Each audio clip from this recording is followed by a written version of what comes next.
Hey, I'm Peter Franson from christiangeekcentral.com and Spirit Blade Productions. Welcome to Essential Issues Weekly, where I talk about DC Comics 1 week after their release on the Ultra tier of the DC Universe Infinite subscription service. In each installment, I pick an assortment of comics to talk about as a DC fan, while also exploring what, if anything, they have to say about the essential issues of real life. Now, warning, full spoilers for everything that I talk about, so be aware this is your first and only warning that many spoilers lie ahead. Right now, we're going to take a look at comics originally released to the Ultra tier on July 4th, 2023. And first from that group, I have chosen Night Terror's First Blood #1, which also released to stands on July 4th, 2023.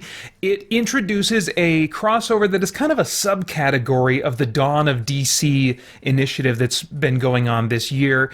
And it looks like it's basically going to be a couple of main issues, like Night Terror's First Blood #1 would be the first, and then, like, I don't know, Night Terror's Last Blood #1 or something at the very end. It's going to run for 2 months, and in between what I assume will be these two main issues are a bunch of one-shots of heroes, like, so it's going to be like Night Terror's Batman, Night Terror's Wonder Woman, that kind of thing.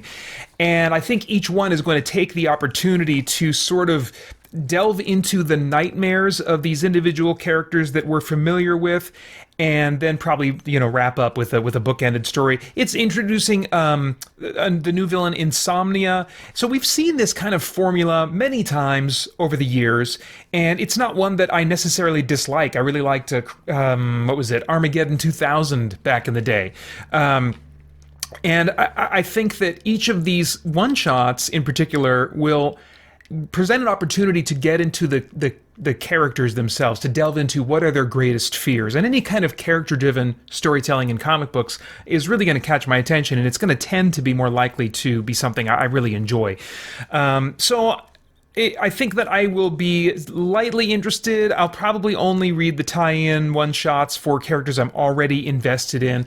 Philosophically, it looks like there might be some grounds for doing some interesting things. They establish, at least the first time I was aware of, maybe it's been true in the DC universe for a long time, but they established that there's a link or some overlap between the dream world and the afterlife, which I find very interesting to suggest that. So we'll see if they kind of expand on that. It didn't look like they necessarily would, but that's why Deadman is a major player. Maybe they just said that, established that to justify bringing him in. There's lots of supernatural stuff going on, horror vibes going on. I'm going to be into the horror stuff in particular. So this wasn't like this fantastic, riveting story. I think it did what it needed to do, and I'll be interested in checking out a few of these one-shots as we go forward. The first of those one-shots being Night Terror's Batman #1. And this was originally released on July 4th, 2023. And in this story, Bruce is in a nightmare, and he's reduced to his childhood self on the night that his parents were killed. And it seems at first that Insomnia is trying to use Bruce's fears against him, but that is revealed to be a misunderstanding of the situation. He says, Bruce, I'm not, what's his name, Dr. Crane, I'm not Scarecrow. That's not my MO here. Actually, you, Bruce, are taking us on this tour of your fears and nightmares and stuff. And so at first it's kind of a tour of fearful moments or possibilities that Bruce fears, mostly regarding the deaths of loved ones. And we see that Bruce has trained his mind and sort of dealt with some of the fears of his past, dealt with the fact that his parents were killed, not in the sense that he's over it. In fact, he says in this story, I'm never going to be over it. But in realizing that, he kind of has enough of a sense of peace or security in, living with that villains can't really use it against him effectively. That's what we're kind of being told is the place that Bruce is at now regarding his parents' death. But the issue ends with a nightmare scenario in which Bruce is Joe Chill, the murderer of his parents, and then at the cliffhanger, he pulls the trigger. So we'll see how that resolves. It didn't say what comic it was going to be resolved in. Maybe the last one shot at the end of next month. I don't know. But I'm wondering, does this suggest that Batman blames himself for his parents' death? That's not entirely new ground to tread in terms of Batman stories, but I'll still be interested in seeing if they follow through with that, what they have to say about how Bruce perceives kind of like his his moral state regarding the death of his parents. So yeah, we'll see what happens there. Let's see. Next up is Steelworks #1. This is written by Michael Dorn, most well known for his role as Klingon dude on Star Trek: The Next Generation. I didn't put that in my notes. I watched all of Star Trek, so I don't know why that name isn't coming to mind. I'm trying not to edit this. So Spock, no, Block. Worf. There we go, Worf. Anyway, so he also did the voice of Steel back in the Superman animated series days. And so I guess that and his star power is the reason that he got to write this. I was like, I don't know if I'm going to like this. You know, just because you're an actor doesn't mean you're a writer. But I was pleasantly surprised. I think it's an interesting premise. Basically, John Henry Irons intends to retire from being the superhero Steel to focus on Steelworks, this initiative to help the common citizen protect themselves and their families in a world of superhuman mayhem. And he introduces this advanced force field tech that apparently is going to fortify the city's infrastructure by helping first responders and counterterrorism units, aka supervillain defense units. And he says a couple of interesting things that make me wonder about the themes that might be explored in Steelworks. First, he says, people have depended on the supers for so long, they've forgotten how not to depend on them. Whenever there's a problem, we look to the heavens for redemption. And then a few moments later says to his is it daughter or niece? I don't know, Natalie. What would you do if you had a serious problem and there wasn't a savior? Natalie's reply, I'd solve it myself, which I take from that scene is on the road toward a good response, the kind of response that John would want.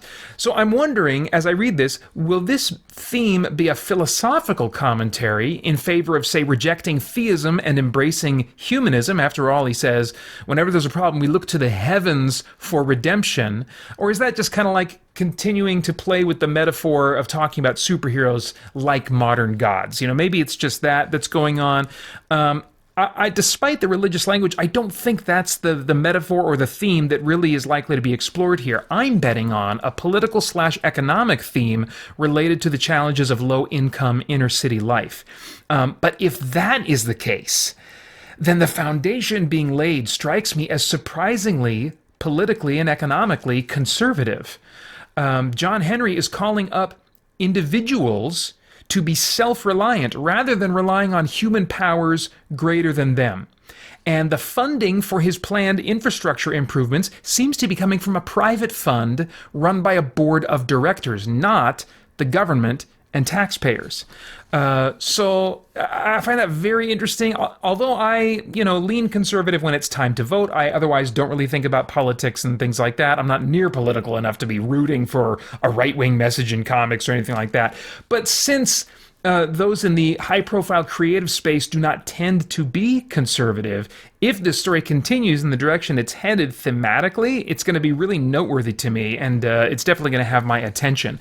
Some interesting potential sources of superhero-y, more traditional comic booky conflict is the fact that Steel says, or John Henry, as he's kind of planning to retire the role of Steel, he says, this technology I'm developing will fortify our buildings, give everyone access to the types of defenses you and I have. Well, does he mean giving everyone access by giving their buildings access, or does he mean in some way giving them this technology? It's unclear the specifics of what he's planning here, but he really seems to be aiming for this idea of putting power in the hand of the common person. But what does he mean then by defenses? Give everyone access to the types of defenses you and I have. Well, some of the defense systems of their robotic suits are like freaking dangerous. They're not just about preventing harm, but about doing things offensively. And so depending on what tech he's putting in the hands of people and in what sense he's going to be putting it in their hands, this whole thing could erupt into chaos across the city, which of course would bring about some great comic booky goodness. But yeah, we're going to have to wait and see. Next up, The Flash number 800, originally published June 6, 2023. I typically am not interested in these kinds of issues because they're not going to be doing anything really interesting. They usually are filled, like this one was, with a bunch of short stories by people that have been known to work on the character in the past, and it's just kind of a celebration and a look back, and I'm like, great, yes, I love the character, you love the character, we all love the character, but I don't want to pay for an issue that's just going to be celebrating this character with a variety of different art styles and short stories and stuff. It's like, I want to advance the story. I'm interested in the character now.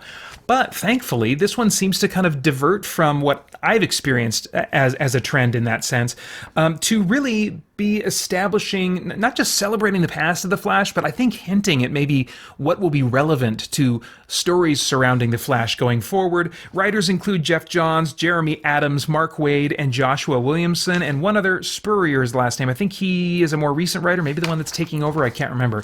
Anyway, I feel like Flash 800 honors Barry and Wally, which I think is great. I was wondering, I was like, of the 800 issues of The Flash we've had so far, I wonder at this point if Barry has been featured in more or if Wally has, because there really was a long stretch there from the mid-'80s until, I don't know, a decade or so ago, where Wally was The Flash. And I never really put that together in my mind, but I was like, I wonder if he's been The Flash in more issues than Barry has. Anyway, so I appreciate, as a longtime fan of Wally West, that they still definitely have plans for him. It looks like Wally West's adventures, though, will continue in a book other than the mainline Flash book. The short stories in 800 suggest relevance for the following characters going forward, which I find very interesting. Impulse and Max Mercury.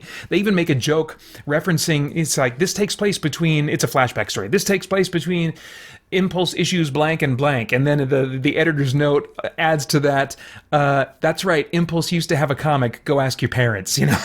And I thought that was funny. Interesting, though, that they're bringing him back. I think that I have more potential to enjoy Impulse now, at least based on the ways he's been written in recent appearances. I think I have more potential to enjoy him now, so I'll be curious at least to see where that goes. The villain Zoom, Hunter Zolomon, who was basically the Reverse Flash for Wally West, and I thought a better version, a more interesting version of that character, because he psychotically sees himself as helping the Flash become a better hero by constantly breaking him down, presenting horrible challenges and trauma into his life, because he believes that trauma and challenges craft better heroes. I think that is such a weird, psychotic villain motivation. I love it, and I was sad when they brought back Barry Allen and Zoom got replaced with the more classic, Professor Zoom or Reverse Flash, who I don't find as interesting, even though they've done some cool things to revamp him in recent years. So the fact that looks like they're going to bring back Hunter Zolomon, Zoom, and his whole shtick about trying to make Flash a better hero, I'm like, yes, okay, cool. I mean, they don't promise that that's going to happen, but one of the short stories is focused on him, which says to me, I think they must have plans to bring him back, maybe in the Flash book that Wally is going to be in. Speaking of Wally and the Flash family, at the end of one of the stories, there's a note that says, look for Wally and the Flash family in a new #1 in September. I don't think that means they're going to reset the Flash to #1. I could be wrong, but I think it's probably going to be some book, maybe called The Flash Family or The Speed Force or who knows what. But depending on how that's written, hopefully it's written well. I'll definitely be on board with that. And if they bring back Hunter Zolomon, I mean, I definitely have room in my life for more than one Flash book. So, and the cast has really expanded over the years. So I think the DC universe has plenty of room to justify more than one Flash book. So, really liked Flash 800, somewhat to my surprise. Moving on, Batman number 136. Originally released June 6th, 2023. Finally, Batman is back from his multiverse hopping adventures, which I felt like were a weird detour from the arc that first started out with this writer, having to do with the Zur-Anar identity that Bruce created for himself to fall back on, kind of a backup operating system in case his mind is ever controlled by villains or other forces. So it's kind of a cool psychological defense mechanism that he put in place. And of course that's retconned. I mean, that isn't what Batman of Zur-Anar was back in like the 50s. He was a weird sci-fi thing, but the retcon I think is an interesting move. Anyway, so now he's back from his multiversal travels and still has to deal with the fact that the fail-safe a meso cyborg that he developed to take him down should he ever go rogue, is still kind of out there and a potential threat. Red Mask, the non-transformed version of the Joker from the multiverse, seems to, Bruce seems to think that he has machinations that he's going to be bringing possibly to his world or to the multiverse, so he's got that in mind as well. Batman is also missing a hand. I thought it was going to be wiped when he got back to the main DC universe and that he would have his hand back, but no, he still has this cybernetic Luke Skywalker kind of hand going on. Which I find really interesting. He kind of loses control of it in one moment and accidentally breaks a villain's hand and realizes that he's overstepped a bit. So I think it could lead to some interesting things, but I will still look forward to him having a flesh and blood hand back, which I'm sure he'll get at some point. In 136, Catwoman tells Batman that Penguin isn't dead, that he faked his own death. And this is a great moment because it kind of breaks Batman and thinking, oh my gosh, Selina, why didn't you tell me this? Because the Zur-Anar protocol that activated the failsafe android, which has wreaked so much havoc, happened because the world thinks Batman murdered Penguin, when in fact he did not. It was a great moment, and him touching base with Selina just reminded us as readers again, there is still love between them, even though the marriage didn't actually, work out, but there's still love between them, and yet their relationship and their trust issues, I mean, it's a mess. It's a mess. As it would be appropriate for Batman, given how haunted and messed up he is. I love this stuff with Zur-Anar, with Failsafe. I'll put up with Red Mask if he shows up again. So I'm glad we're back to this stuff, and I'm super curious about what they're going to do with this hand in the long run.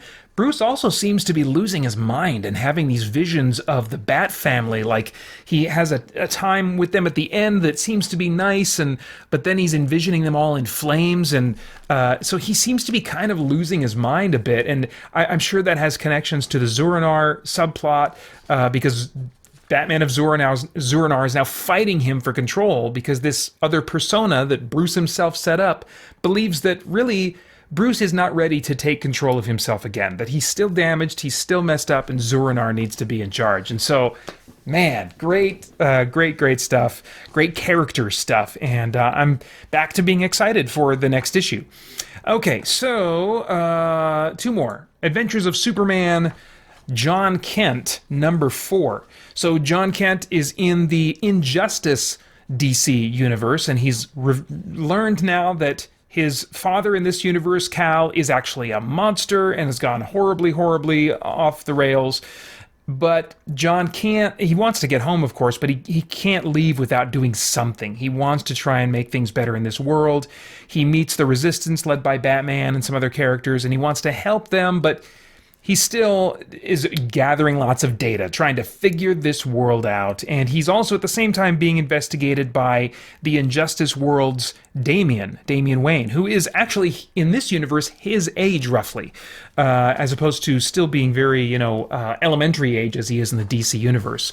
So they kind of brand this as the Super Sons kind of reunited or whatever, even though they're at odds right now. But sadly, I'm like, yeah, I guess this is the only way you can really do that and have it work now that they've aged up Jon Kent. I'm still going to be harping on them aging up Jon Kent. I really dislike that choice. But I think that going forward, Jon is likely to get himself into trouble for assuming too many similarities between Earths. He does say, I realize that this Cal is not my dad, but he still refers to him as my dad, and when in a moment of kind of doubt and trying to figure things out, he goes and visits his boyfriend in this parallel universe, not knowing, just assuming that there's going to be enough in common that this will be someone that he feels like he can connect with and get counsel and comfort from or whatever, So I think somehow that's going to end up biting him in the butt, that he's going to have to learn a hard lesson that, no, this really is a significantly different world, and these versions of friends and family are significantly different. So I'm very interested in where things go going forward. The art still isn't helping me out, but yeah, I'm definitely on board for some more Jon Kent, at least for a little while. And then finally, Shazam #2, published also, as most of these were, June 6th, 2023. Billy and the family are trying to figure out what's the deal with his uncharacteristic, nasty outburst at the end of issue #1 while he was in public, which was seen online. It's all over the Twitter sphere I almost called him Captain Marvel, but that Shazam was suddenly a big jerk after saving people. And in this issue, he has this encounter with Psycho Pirate, who is a villain able to control people's emotions, most known for his involvement in various crises of the DC Universe, starting with Crisis on Infinite Earths. And he's got a redesigned costume that I'm like, okay, cool. Finally, I'm looking at this character and his costume design, and I'm feeling like, okay, this looks cool. He's stayed in the dated design for way too long, and so I like what they did with his costume here. But in this exchange, we discover that no, it wasn't Psycho Pirate, it wasn't anybody that was manipulating Shazam. That like there's something going on with Shazam himself that is causing these weird, uncharacteristic bursts of just jerkiness. So I'm interested to see kind of what themes they might play with, as we all have to deal with our darker side and our evil impulses that can end up hurting others, even though we don't intend it to happen. We'll see how much they lean into that. This issue also involves a visit from a dinosaur with a monocle and a top hat, which last time they were talking dinosaurs from space, and I was like, I don't know. This seems like it's being written for kids, maybe not for me. I don't know if I was just in a different mood this time, but as I read, I felt like they were acknowledging the absurdity of it more than last time, and so I was able to kind of laugh. And I mean, I don't think I verbally or audibly laughed, but I think I was just like, this is bonkers, So I feel like just by them acknowledging, having some characters acknowledge in a more grounded way how weird and bizarre this is, I think it makes it work for me a little bit more. I'm not sure. Let's see. Meanwhile, Freddy, who is in the past known as Captain Marvel Jr., but he is the boy with the crutches, and he is going to the Rock of Eternity, where Billy got his powers and was bequeathed with the mantle of Shazam, because Freddy wants to find his own powers. Mary Marvel kind of got her own set of powers from a set of female gods that are independent from Shazam. But in this kind of soft reboot of the series, apparently all of the Shazam power is located with Billy alone and not shared with the adoptive family. And most of the others, they're not. They think it sucks. But Freddy especially thinks it sucks, because in his mind, he's like, well, I mean, at least they can still run and play and do stuff. I'm still handicapped, I'm still walking around on crutches. I want to have some effectiveness and some freedom in my life. And so I like that they leaned into just his feelings about being handicapped and or disabled. I don't know what the right terminology is today. They'll change it again in 5 years probably. But anyway, I think that it's really cool that they're leaning into that. Anytime, you guys know me, I think, anytime they lean into character stuff, I'm going to find that worthwhile. So, but Freddy is caught when he discovers that the Shazam gods are conspiring at the Rock of Eternity, talking amongst themselves about how one of them is going to in some way possess Billy at the end of all this. Not necessarily possess like an evil spirit, but acquire him in some way. And Freddy just stumbles into this conversation. They catch him, and that's the cliffhanger. But I think that there's a lot of moving parts going on in Shazam that suggest that a new status quo is coming for this character, for the supporting cast, for how his powers maybe work. And I mean, maybe this character, I said this last time, maybe this character is going to be restored to the name Captain Marvel. They keep calling him the Captain for other reasons, but I'm wondering if it's going to circle around, and by the end of this opening arc that resets Shazam and the status quo, if by the end of that we're going to be calling him Captain Marvel again, I think that would be wonderful. But anyway, I'm invested with this now. I'm connecting with the vibe more, so I am on board with what's going on in Shazam, at least for now. Okay, that was a lot to cover, but those are all of my thoughts on comic books for now. As always, I would love to get your thoughts and reactions in the comments below. Remember to check out christiangeekcentral.com. We have a ton more content for you there that I hope you'll enjoy as we continue to geek out and seek the truth. For more chat about geek entertainment, answers to your questions, and news from the wider world of Christian geekery, get the Christian Geek Central podcast today on iTunes and other podcast services.